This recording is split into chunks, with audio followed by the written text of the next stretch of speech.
1 out of 4. They steadily got better. Welcome to Still Untitled, the Adam Savage Project. I'm Will.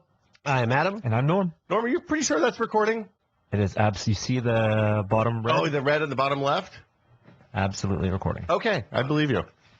I just silenced my Smarch. Are your phones quiet, guys? My phone is quiet, although I've been having this kind of weird, I wouldn't say renaissance, but I've been, a renaissance of making my phone stop telling me stuff. I'm going to go ahead and tell you. I have a column that is like 3/4 written that then Joanna Stern wrote exactly the same thing and posted, so I have to figure out a way to like rework it so it's not the same post. The single best thing you can do to make yourself more sane is get rid of every notification except for text, email from like the 2 or 3 people that you actually need to know when they email you immediately, yes. and like any other, like we use Slack at the office for our inter-office communication, so we have that stuff turned on. Everything else is off, and it is lovely. Yeah, I don't know if you're in the market for a smartwatch. Well, it's happening. It's happening. It's on its way. It's happening. Here's Smarch. A Smarch. That is a terrible word. Well, you know, it's the 13th month, and also it is the Mondra Green for smartwatch or portmanteau, whatever. Nice. Well done. So the thing about trimming your notifications, yes, and using the smartwatch is that then when it buzzes, when you get the little tap on your hand, you know it's okay to be rude. Right. The problem is you have to communicate that to other people because then they just think that you're kind of a jerk if you're always looking. Well, you got to do this. You got to do this way. Oh, the most important thing about wearing a smartwatch, Adam, is you don't hold it to your face like so with your elbow up. Mine doesn't turn on if I don't do that. How come? You got to hold it up to look cool. You got to Michael Knight it. You got to do the Dick Tracy. You got to do the Dick Tracy. When are they going to do the Dick Tracy face mod? Version 3. I want that. I want to. Oh, you just want to have a thing that sticks on over the top? Yeah. No, I just want to. I want it to look like the Dick Tracy watch. With a little speaker grill. We could make a thing that goes over top of it. No. I want to. You want the screen. What Will's getting at is you can't add custom screens. What the hell, Apple? No. I think what we should do is like 3D print a cover that snaps on. Yeah, well, and then you can have you have exactly what you want. Yeah, but everything you ever dreamed of. Like James Bond, a watch that can print out text. Wait, like what? Printer paper. And Roger Moore had a watch. Oh, I believe it was in Moonraker that can actually print it out. The number of ludicrous things watches did in Bond. Yeah. The magnet that made the bullets go. What was the one in the one on the train from Russia with Love? Yeah. The lasers. The laser watch that opens the floor? There's 2 laser watches. There was also a laser watch in You Only Live Twice, the Sean Connery non-broccoli reboot of Bond. Yeah. Which is actually... No. You're talking Never Say Never Again. Never Say Never Again. Kim Basinger reboot of Thunderball. Right. Was it Thunderball or Casino? Thunderball. Okay. And Klaus Maria Brandauer, a terrific unsung actor from the 80s, was a phenomenal villain. What's your feeling on Spectre? The new Daniel Craig Bond. Have you seen trailers and stuff for that yet? It looks very exciting, but they always do. It's true. I do like that they're keeping the same director. So even that teaser, it's a real director. They don't have the same DP. They didn't get Roger Deakins. Oh, they didn't get Deakins. He's back. busy. Oh, yeah. Makes me sad. I know because but they have these great and even in the teaser shots that evoke the previous movies, like from Casino or not Casino Royale, the last one. Skyfall, one of the great shots when he's in, I think, Macau and on that boat with all the lanterns, and they have a similar shot of him on this lake, except going away from the cameras, wide shots. The thing that I loved about Skyfall was all those big, wide open shots. Like when he's in the Scottish moors or wherever Skyfall was, it's just little tiny people and this huge expanse of empty land. Lots of scale. And, you know, I love Skyfall just for what it is, but also the apology that it is for Quantum of Solace. Thank you, Writer's Strike. Yeah. I was sad to see, sorry, spoilers, by the way. I was sad to see Judi Dench go. I know. We're getting, we had spoilers last week that we didn't, it was an old podcast. Oh, we didn't tell people that we didn't warn people that we were going to spoil the end of The Martian in the first maybe 5 minutes of the podcast. Oh, no. So apologies. Sorry about that, guys. Oh, no. Yeah, it's, I think we're outside the spoiler statute of limitations for the book, but maybe the movie wasn't announced. We actually recorded that episode last October, so I don't know if we knew there was going to be a movie yet at that point. So anyway, the statute of limitations on remembering what we talked about. Yes, expired. I listened to it in the car on the way in, but I didn't note the spoiler. So anyway, What should we talk about? You today, guys have been. gentlemen? You guys have been to. I'm very jealous that you went to America's Test Kitchen. Oh, Joey and I went. Yeah. Okay. Actually, I'm jealous of both of you because Star Wars Celebration and America's Test Kitchen. I wanted to do both of those, and This might be a good time to fill you in on our travel. Yeah. we never get to do that. You said you said you were on tour, but you said this was kind of a hold up, not doing a whole lot tour. Well, so just to make the story as short as possible, this is Jamie's last year of touring. He loves the fan interaction, but he wants to put his energy into the projects that he's working on. So come 2016, he won't be touring anymore, but I will still be touring. So there was a lot of work to do during this tour, both to chronicle what we've built over time and start to work on the structure and the components that will be the stuff that I take out on the road in 2016 and into the future. So this is the last hurrah. So lots of work in the bus, lots of drawing, lots of sketching, lots of writing, lots of calling people, and sort of starting to build this structure now. And then I you didn't also get did- out much. You also did some stuff for us, which we'll show real soon. It's very exciting. Like Really the new premium membership perk if Yeah. you sub is awesome. People are going to go nuts for it this year. And I used some cool technology. And actually, I brought a Pico projector into the mix to help me with some of Really? my, yeah. Interesting. So Yeah, and wait, get this. When you go to Wirecutter and you look up best Pico projector, the first thing they say is don't buy a Pico projector. I love that. But the second thing they say is, astonishingly, and they're shocked too, the best one on the market right now is a Brookstone.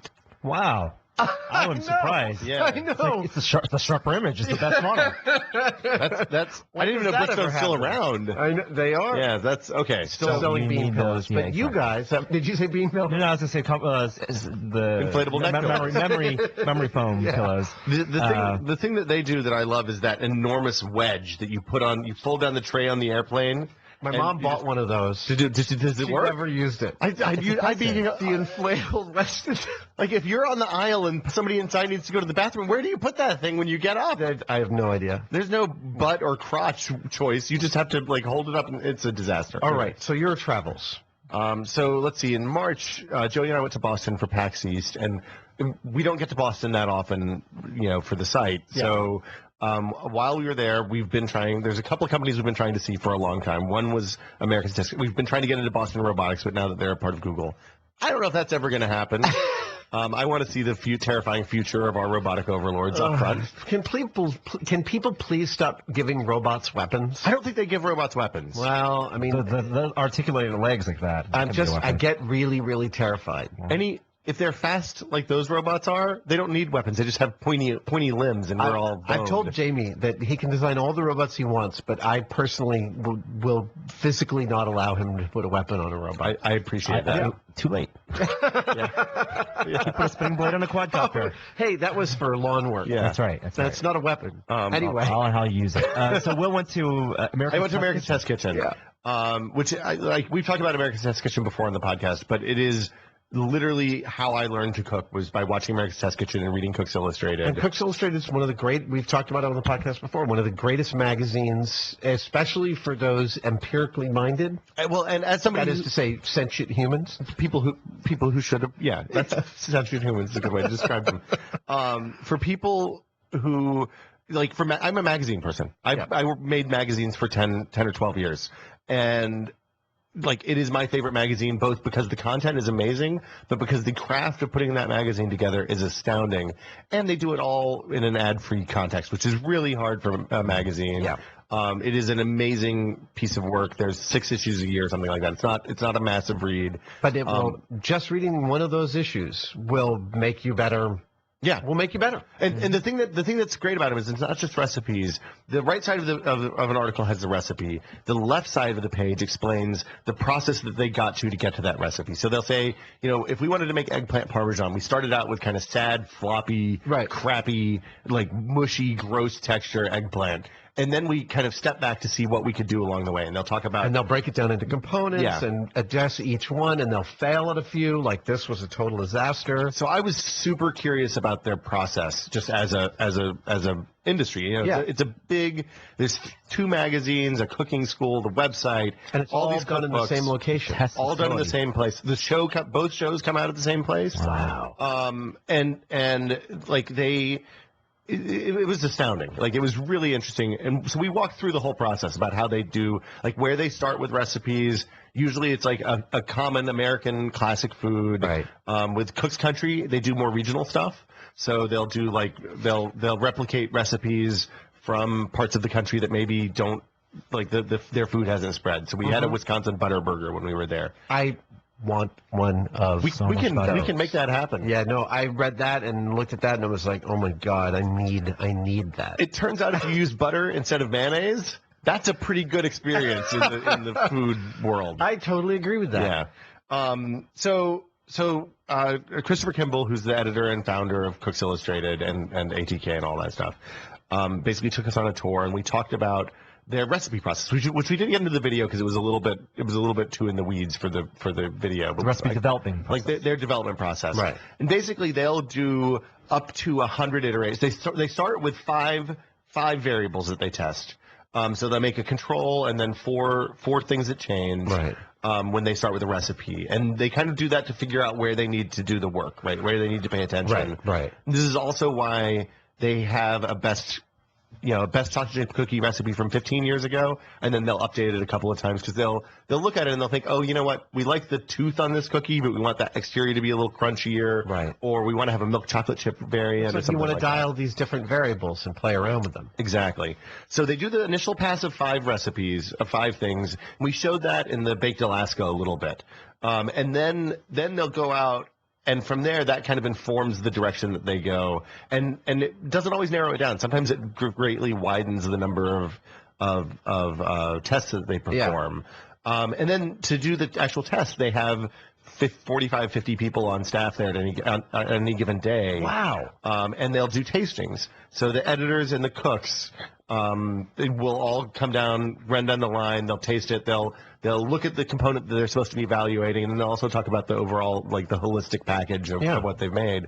And usually it's a one variable test. So for example, with Baked Alaska, they did 2 or 3 things just to kind of show us, to do some TV magic for us. Yeah. But normally if they were testing the meringue to see how well the meringue insulates, they would just do 5 different kinds of meringue. Oh my God. I want to go. And both ingredients and go process. Work there Both ingredients and process, yeah. Can I go work there? I'm sure. I mean, I'll introduce you. Could I do a stage at America's Test Kitchen? So then, after they get something that they think they're pretty comfortable with, they test it on a wide variety of equipment, including high-end, like, ranges that somebody who has a $150,000 kitchen would have.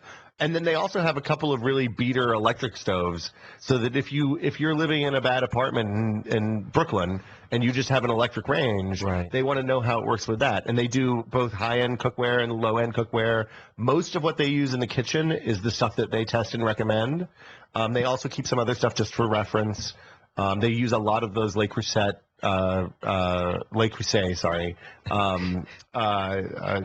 ceramic lined Dutch ovens, which are all black on the bottom. Oh man, of course. Right. Why not? But I don't know about you, but my wife and I have spent years scrubbing out the bottom of the Dutch oven to keep it nice and relatively clean inside. Oh, the inside. Yeah, black. the inside is black. So they're fully seasoned. Oh yeah. Oh, that's great. Yeah, it looks. Yeah. So then after they do that stuff, then they send the recipes out to 1,000 people, basically. So, like, the fan club, essentially, the recipe testers. And people run them at home. Wow, so they're like experimental physicists. Right, so they're sending them out. People will test them, give feedback. If they don't get, I think the threshold was like 80% approval, then they go back and work on it more. What? Jeez. Yeah, so that's to indicate. So is it standard working time on a recipe must be 3 months? It's 3 or 4 months, yeah. So it depends. And how much of that is documented? Like, God, all I the love steps. that they're doing that. This is so much aside more from the thrilling. final recipe. This ends up being like 400 words of text on the left side of the page. I know. Yeah. So where's But they all the other boil- stuff? They boil it down. I mean, they find the thing that's interesting about this is it helps them find the stuff that actually matters, and I think that's what they tend to focus on. But it was absolutely fascinating. Yeah, I can't imagine. Documentation. They must have an archive of all the records, Of notes, all the notes. I'm sure. I mean, that's got to be fascinating. I'm sure somebody is digitizing tasting notes all day long. So the couple of times we did a fundraiser at our house for my kids' school a couple years ago, and we had a Top Chef competition. Tracy Desjardins actually was one of the judges. That makes sense. Yeah, but when we did it, for the dishes that I was doing, I wanted to make sweet potato fries. And in making them, I actually looked up a bunch of recipes online. I did exactly this. I tried 3 different methods of getting them crispy. I tried 3 different oil temperatures and came up with, really, I think objectively, the greatest way to cook sweet potato fries, and it was really simple. Yeah. It was cut them into fry shape. I actually have one of those shunk that does the Those things fry are cut. fun. Yeah, they're like $50 on Amazon. Yeah. Then I soaked them in water for an hour to get starch out. Then I dried them off, dusted them in cornstarch, and then fried them for exactly, is it 3 or 5 minutes? I think it's 3 minutes at a 400-degree oil. That's hot.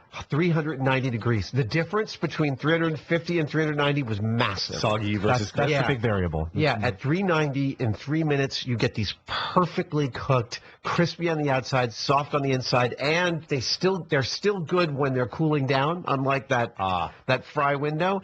And it was so much. I was thinking about Kimball and America's Test Kitchen the whole time I was doing this, because I was empirically proving to myself what was the best way. And now, having done that, I will never forget. Okay, yeah, you can point out I'm forgetting. You just 3 or forgot a 5 minute minutes. ago, but it's okay. You find out 3 minutes into the I into wrote the it fry. down. I've Yeah. got it in the kitchen. If you don't write it down, it How doesn't did you happen. come to that recipe? I was comparing like 5 or 6 recipes I found online for sweet potato fries. And I do this a lot when I'm cooking off the cuff. I look at what other people have done and I start to sort of, I have some intuition. You're deducing the principles. Yeah. Okay, so I think hotter might be better because I got this. Definitely want to get the starch out. That's just a standard. And the cornstarch making things crispy I had done when I cooked. America's their magazine did an article about making steak crispy like a restaurant does without the 500-degree oven. So where you do it with a normal, consumer level oven, you actually freeze the steak and then dust it in cornstarch and put it in the oven, and you end up getting this. There's more to it than that, but it was like the cornstarch was the key to It getting accelerates this the crunch. Maillard or something like Yeah. that. Okay. It was very cool. I just used the blowtorch. Oh my God! Have we talked about the Searsall? No. We used the Searsall last week. How was it? Let's. Oh, I have Well, your we fire used suit it at my publicly I'll last bring week. I've it been in. using it for a while now. It's Yeah. fantastic. fantastic. So the Searsall is an item you bolt to the end of a Burns-O-Matic propane torch.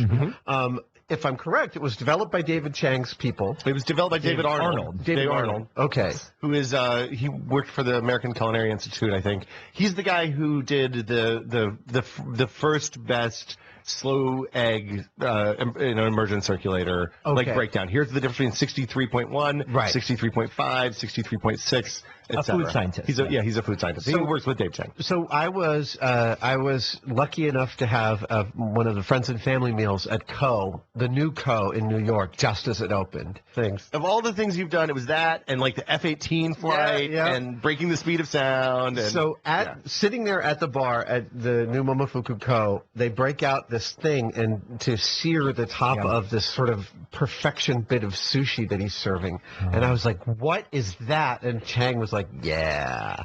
And then he said, that he'd been part of the development and they were sold out. Cut to 3 days later, I'm back home in San Francisco, and Thing 2 comes over to me and says, I think I figured out Julia, my wife's Christmas present. I think she'd like one of these. And he finds the Searsall. How awesome is this kid? The That's convergence. amazing. For That is figuring it out. amazing. And He they're probably only read about it. $70. Untested. well, it's $70 for the Searsall, and it's like another 150 or so for the 75 for the burner. The Burns-O-Matic head's a little bit But expensive. the principle makes so much sense. When you're using a blowtorch like creme brulee, it's a fine point, and you also have the propane taste.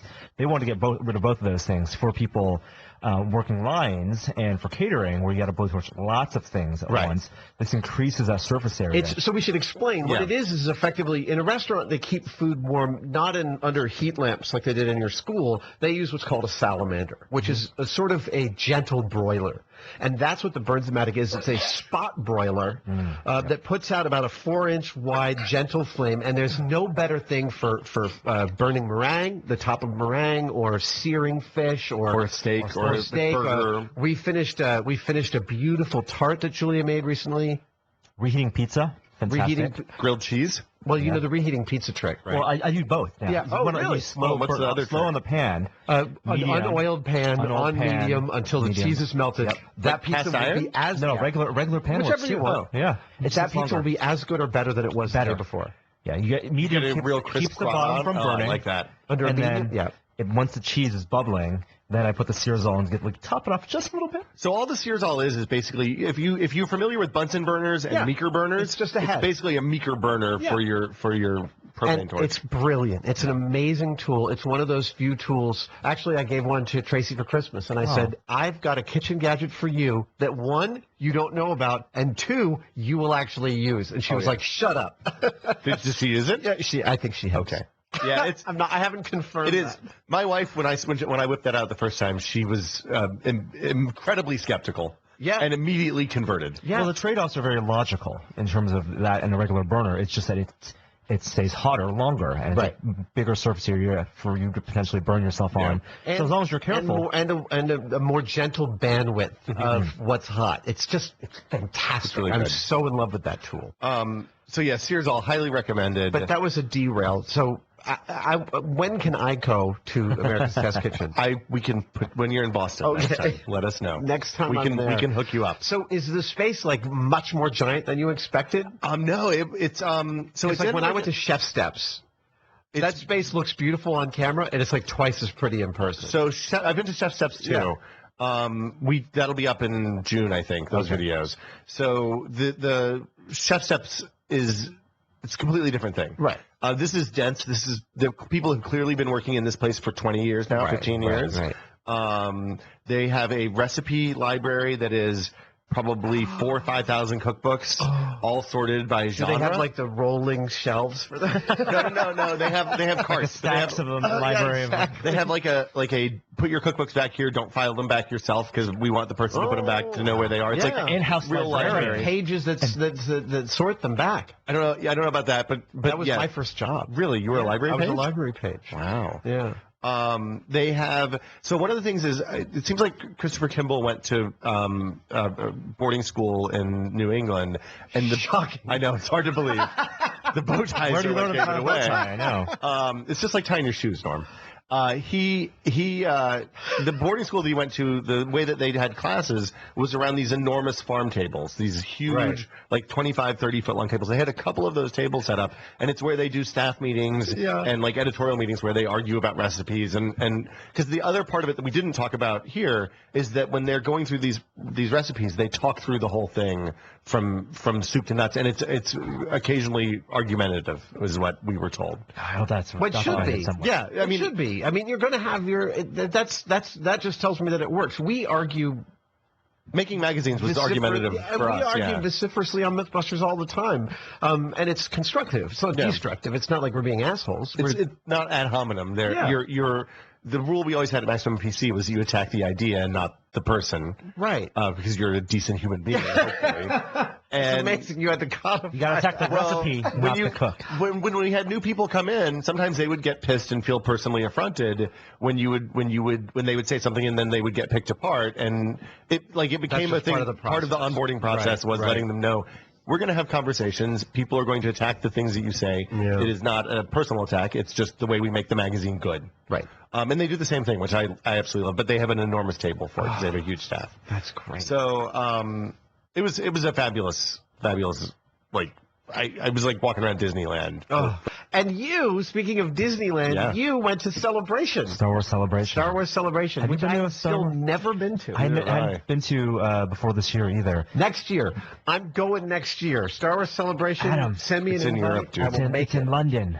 I'll go. That's more reason, actually. Yeah, I'll figure out the time. Well, if you're going, Yeah, man. Now we have reasons to go. More reasons Frickin' to A, go. of course I'm going. Can we all make Chewbacca costumes? What's that? Can we all make Chewbacca costumes and walk around We as like certainly can. four Wookiees? If you're willing to, it's actually relatively easy to make a Chewbacca costume. It's just ludicrously labor intensive. Do you think we can get Joey to walk around with the camera and the Chewbacca costume on? I'm pretty sure you can. They're actually not that hot. Okay. Yeah. Star Wars Celebration was fascinating. Unlike a Comic-Con or even a WonderCon, less stuff there in terms of just exhibit space, Right. but higher density because it's all Star Wars. And what about costuming and fan interaction? Not even not many What? costumes. Compared to like a WonderCon or something? WonderCon, many fewer because there's only so many. A lot of stormtroopers. Don't get me wrong, a lot of stormtroopers, but you don't see too many, weird aliens. They're there. Wow. But it wouldn't be more than 5% of the population. I was totally shocked. I thought Yeah. it would be like 80% saturation people in costumes. It's more families. It's a very family-friendly show.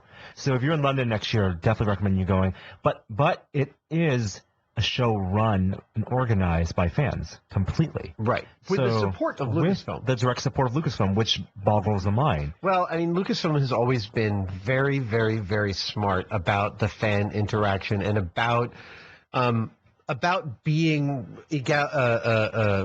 egalitarian with their IP. So that their thing is go ahead and be a fan, make your costume. Just don't try and make a living making those costumes for other people. Well, they like with the R2 Builders Club, the support that they gave those guys early on was shocking because Some of that support came from me. Okay. But I mean, It was an inside job. I was one of the original Grand Viziers. Many Bothans died for these R2 plans. but like if you compare that to like what Fox did with video games in the early 90s when people were making like Aliens and Alien total conversions for Doom and Quake and stuff like that, they were just shutting that stuff down. Right. Even though it was all, they weren't making money on it. It was just because they wanted to make something cool and use somebody else's IP. Yeah.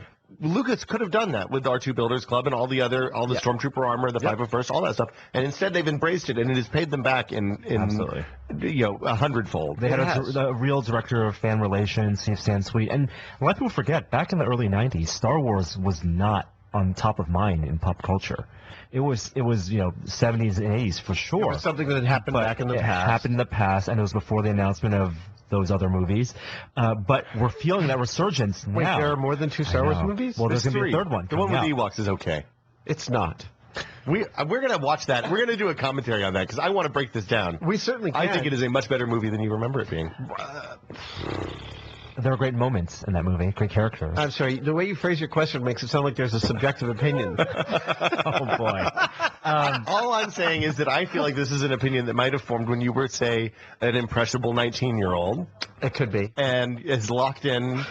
I'll say that Princess Leia has some of her best hair in that third movie. I agree. And the costuming is I fantastic totally agree. throughout. I'll say that The speeder bike chase, Yep. amazing. Great. Amazing chase scene. I think they get all the way to Muir Woods. when I revisited Return of the Jedi after 10 years away, Yeah. I was really surprised. Really? Yes. All right. We could do a spoiler cat. Okay. What do you call it? Ruining the movie. Ruining the Let's movie. call it ruining the movie. We change the name of that every time we do it. So why not? So this time we'll be salvaging the movie.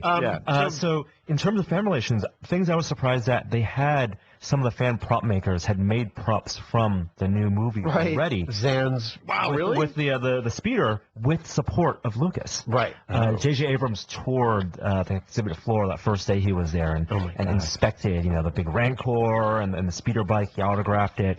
And so it's, even though a lot of that stuff is fan-made, it still has that connection to the original production.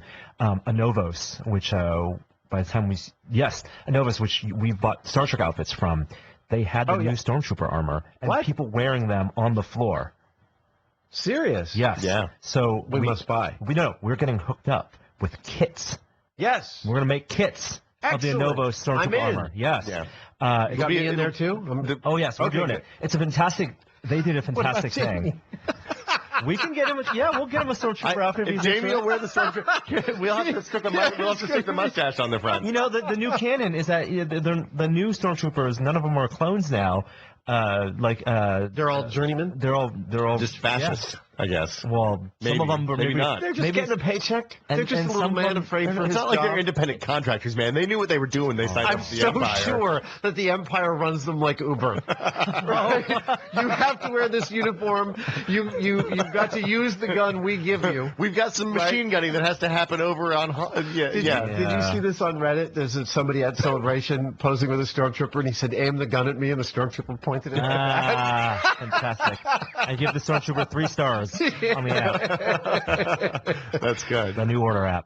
So you got to see a lot of stuff from the new film then. Yes, they also Anovos had their officially licensed Stormtrooper outfits just roaming the floors. Oh my God. 501st members were wearing them. And they like them. They like them, but off to the side, they were inspecting them as well Yeah. and doing the same amount of analysis they would on these officially licensed Was replicas. this on the new ones or on the old new ones? ones. And these are better. These are far better than the rubies. Oh, far better. Far better, yeah. Oh, yes. That's a pretty low bar. What are the rubies? The ruby stormtrooper has lining all the way around it. They're not very canon, not very accurate. It's like the ruby's Vader. It's a high-end Halloween wear. Yeah. We'll call that. It's not sexy stormtrooper though. No. No. I think they sell those Not as well. Bumblebee. Okay. No. Oh boy. They did have costumes and props from the new movie too, just On on display. The longest line for the show. Somebody on the RPF posted detailed pictures of all the stitching of Han's jacket, which was something I noted in the trailer. That's a nice jacket Han is wearing. Yeah. And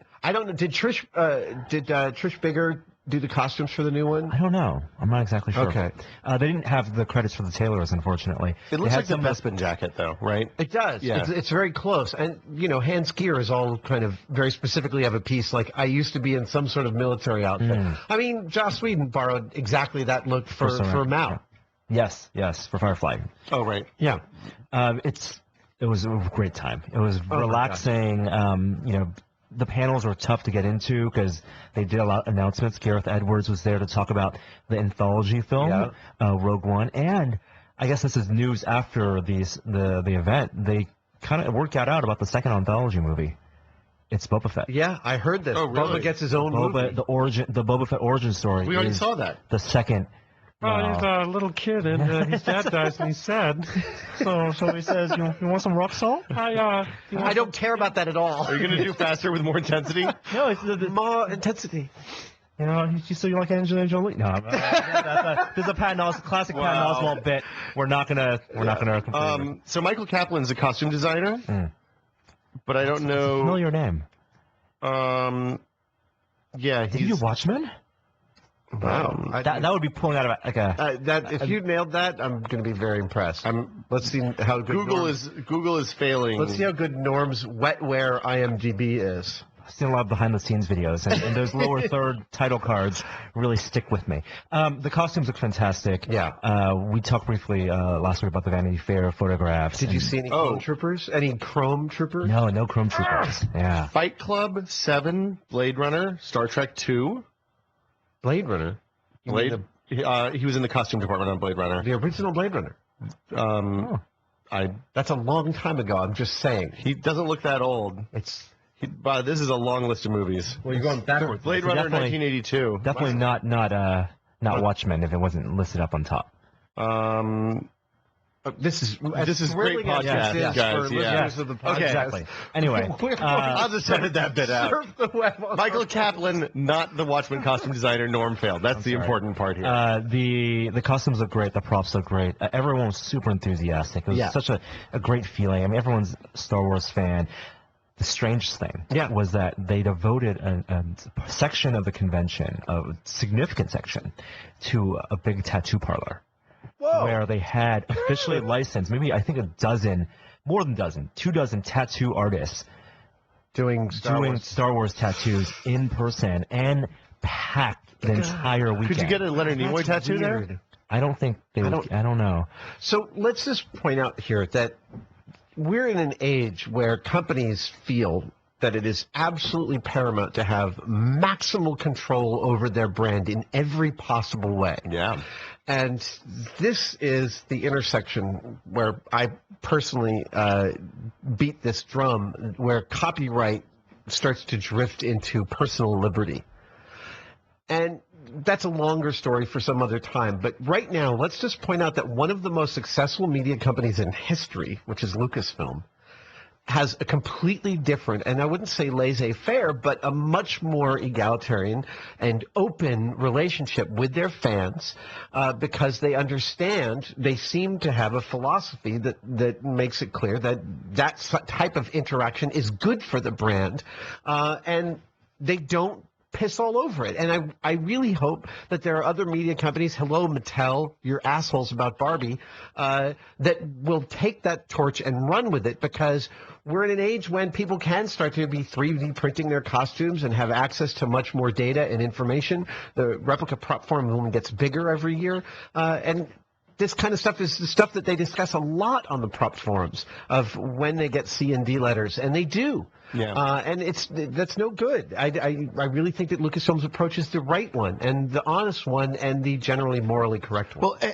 and like there's a couple of distinctions that are really important. There's the distinction between the C&D that's set by the lawyer just because the lawyer's hired to send C&Ds to people. Yeah. And then I think it's important for the people higher up to make this implicitly okay as much as possible. Like I would love to see in 20 years Avengers cons with, I mean, we see, I'm looking at a Captain America shield right now. Yeah, man. That could have been a movie prop, but it looks so good. Yeah. I want to see those costumes. I want to see all these big costume franchises. I want to see people wearing these for a long time. I totally agree. And it only happens if places like the RPF are allowed to operate. And it's the only way that kids at Disneyland, at county fairs, are going to get to interact with R2-D2.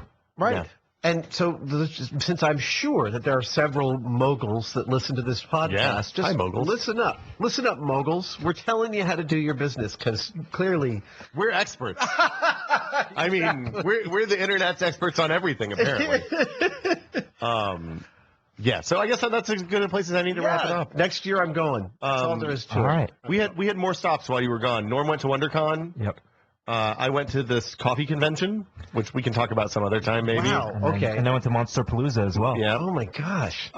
Chef Steps coming up soon. That stuff. Those videos are going to blow your mind. Yeah. And Those if you guys are awesome. If you want to see the stuff from Celebration or from America's Test Kitchen, it's on the site right now for the most part. Go watch it. Yeah, go watch it. Check it out. Learn how to make a butter burger. Butter burger. Butter makes a burger better. We'll see you guys next week. Bye.